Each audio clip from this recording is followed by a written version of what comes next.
Hello everybody. Sorry about my red flushed face. I just had like a really hot shower and I've been out of the shower for like half an hour and my cheeks still haven't gone down. So I'm really red and also my hair's wet and it's tied back. So all in all, good look. But today I wanted to talk about my experience with two different types of therapy. I'm not going to go into too much like technical detail about what each one is because I'm not really, I'm not like a healthcare professional. I'm not a doctor, I'm not a trained counsellor, so I can't give like the exact definition of what each one is. It's just more reflecting on my experience of it.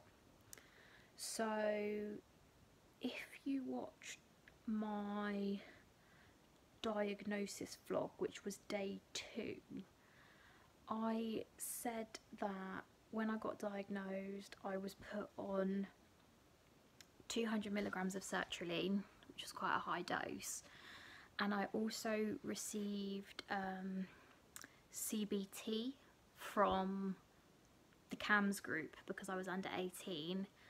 I think CAMS stands for Child and Adolescent. Oh God, I can't remember what it stands for. CAMS, Child, Adolescent. My God, I know what it is and I can't think of what it is. Anyway, it's called CAMS, CAHMS, and I had CBT with a lady called Sarah, and I went for a couple of weeks, but I didn't feel like it was really doing anything for me. And this is why it's kind of important to, if something's not working for you, to try things that you wouldn't necessarily try, because you never know what might work for you. So CBT stands for cognitive behavioural therapy, and essentially what it is it's a type of therapy to try and help you change your thought process and sort of mindset when it comes to like anxiety and panic attacks and things like that. And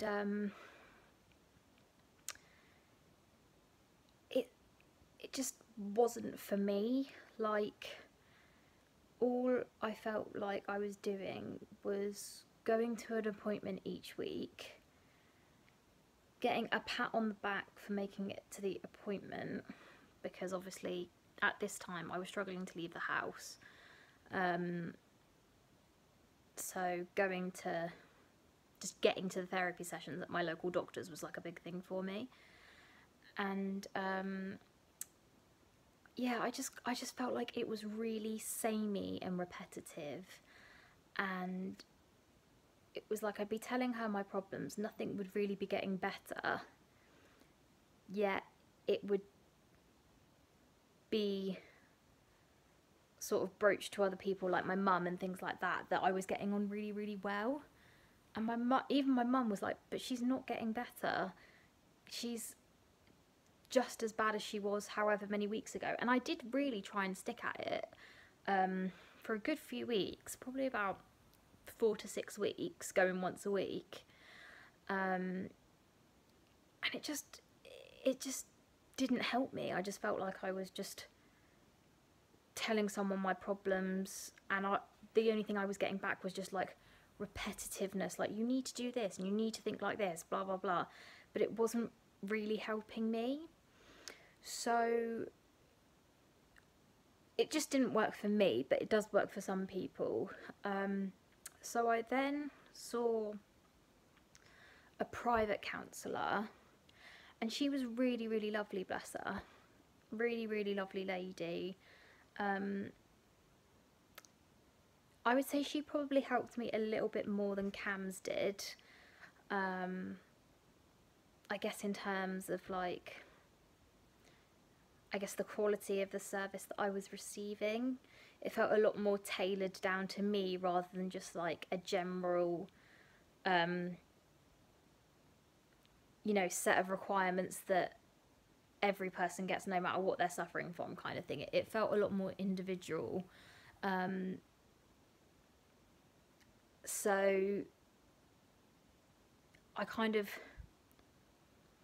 would speak to her about things more, and she would try and sort of rationalize things for me and give me like coping mechanisms that did work for a little while, but then again it sort of just started to like tail off. She definitely helped me get out of the house more, but I was still very anxious while it was happening, and I was forcing myself to go out because obviously I needed to leave the house because it's not healthy to not leave your house.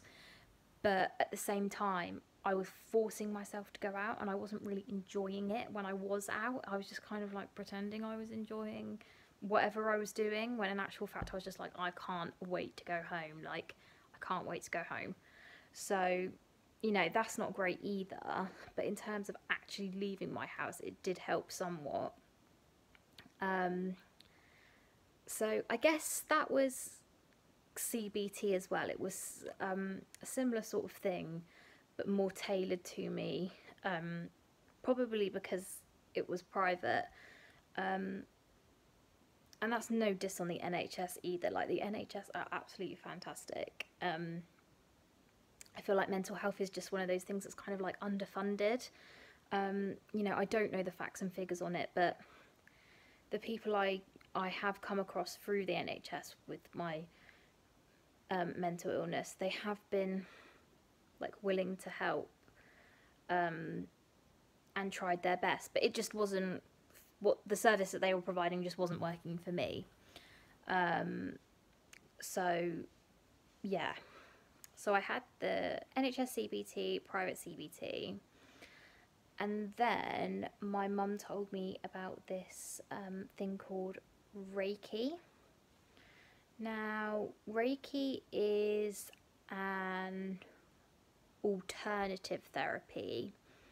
It's not funded on the NHS, so even though it has a really good success rate for people with anxiety, it's not funded on the NHS because it's an alternative therapy. It's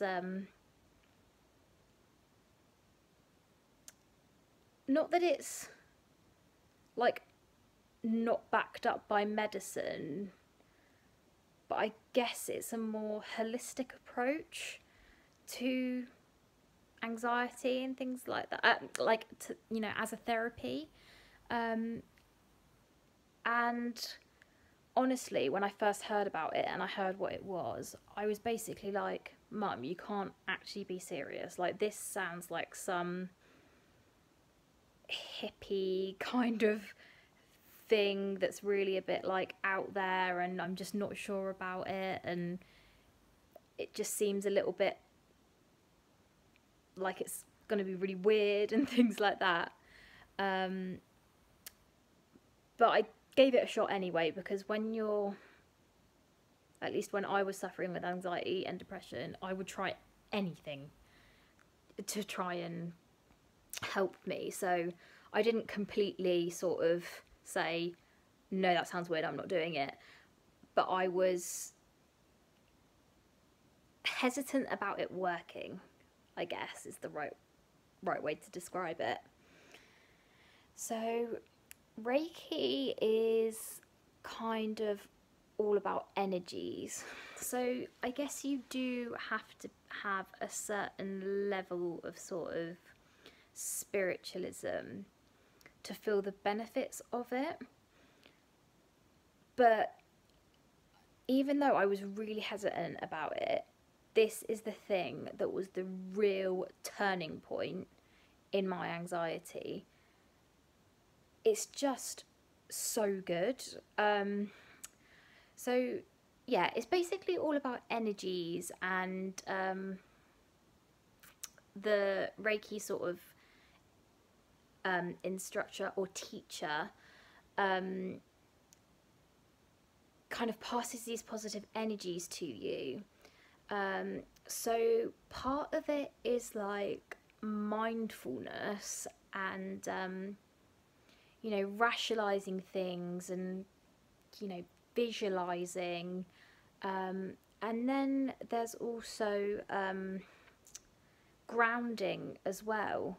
So grounding is literally what it says on the tin. So you're basically just centering yourself and bringing yourself back down,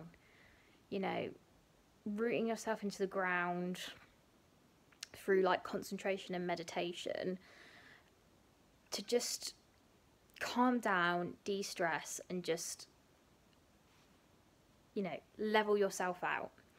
And my teacher provided me with the techniques to be able to do this, like at home on my own as well. So we would have sessions each week, but then I would also be able to take these things home and practice them at home. And then you also have the other side of it, which is it's sort of like, it's not a massage. Basically, they don't touch you. So you'll be lying down and they'll basically hover their hands over like hot spots on your tummy. So like they ask you where you feel the worry, and then sort of like provide positive energy to that place.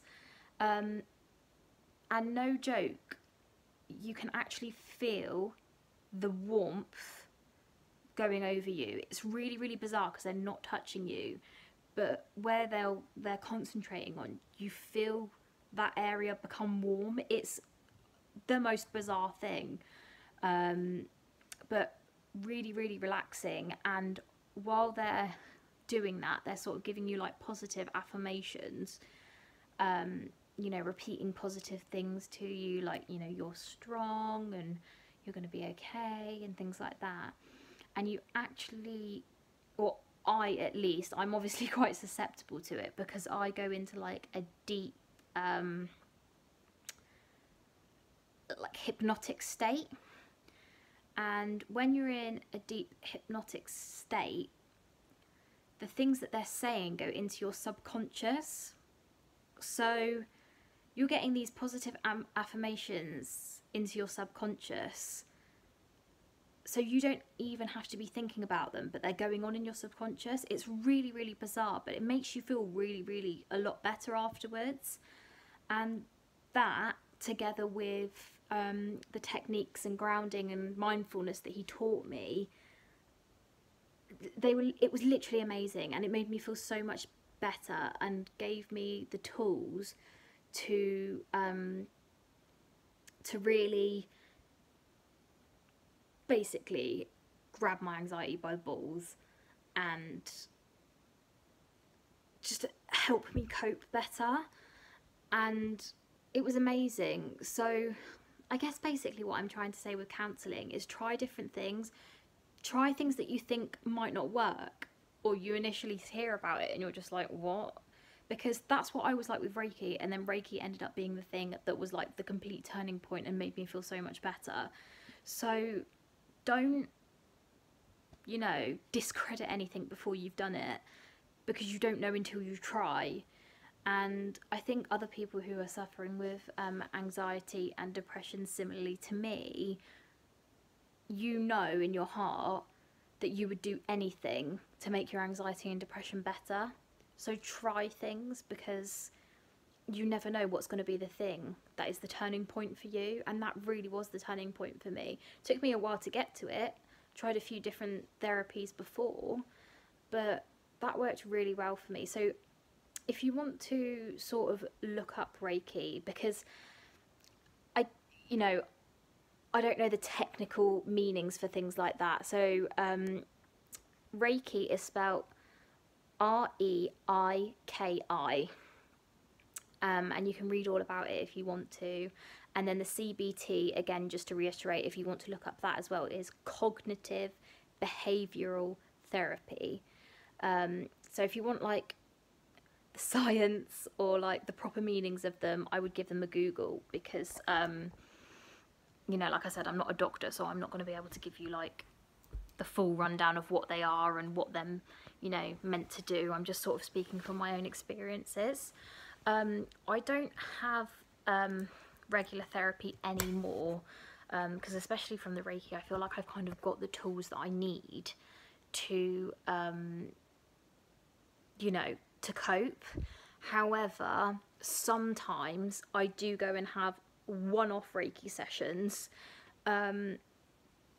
just to give myself a little boost and kind of level me out, I guess, and just get a reminder of things and, you know, what I should be doing. And sometimes I get given like new things that I can try as well. So it's not something that I have to have all the time. But that sort of 8-week course that I did really helped. Reiki, I would say, if you're going to have Reiki one-on-one, it's not cheap. But there's also a lot of people who do like Reiki classes and things like that. So you may find that you can do like a class one. But yeah, just have a read of it and see what you think. But I'm sure you'll be, if you've never heard of it before and you're the same as me, you'll probably read it and be like, what is this? Like, this is so hippie and out there, but it's amazing, and I swear by it. And I, you know, if ever I'm feeling like totally overwhelmed, just having one session back at Reiki makes me feel so much better.